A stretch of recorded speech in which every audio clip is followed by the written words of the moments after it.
remember when going out to cover one of his, I think his first re-election, and talking not just as most Western correspondents do to the usual Russian liberals, who of course are very nice and long for a Western democracy, but don't really exist much outside Moscow, and talking to some more straightforward Russians, one of whom said to me, well, look, this man is actually restoring something like order to a country which had been reduced to complete corruption and chaos. Everybody's savings had been reduced to nothing. Gangsterism and crime and the most sort of piratical form of capitalism was abroad. They'd lost their jobs, their cities were disorderly and crumbling, the pensions were not being paid.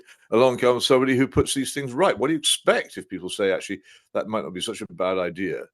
I don't, I could, like anyone, I can see the disadvantages. I was one of the earliest people in I think 2004, I wrote an article about Putin's election and about him suggesting he was a menace to freedom long before most people knew how to spell his name.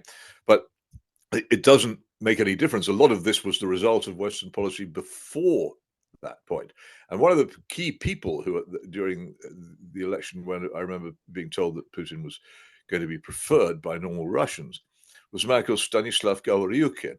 Now, Gavryukhin had made two tremendous films, which I had watched at the time of the collapse of the Soviet Union. One was called Tak Zhit Nельзя, which means we can't go on living like this. And I remember attending a showing of it in Moscow in the summer of 1990. And it was the first time that a film in Soviet cinema had actually shown the squalor and crime and corruption and misery of Soviet life. And everybody in the cinema around me, it was the Cosmos cinema in a rather pleasant part of northwest Moscow, everybody around me in the cinema was weeping, because it was the first time they'd seen the truth about their country expressed on a screen in a mass medium.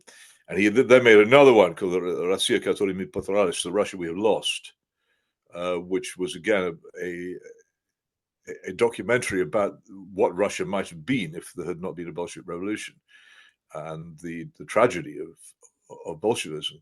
So you couldn't call Stanislav Gavryukhin, who's the friend of Alexander Solzhenitsyn, you couldn't call him a friend of reaction or of tyranny by any manner of means. He was the reverse of those things. But he said of Putin's election against and his replacement of Yeltsin, at least under Putin, we will return to normal corruption.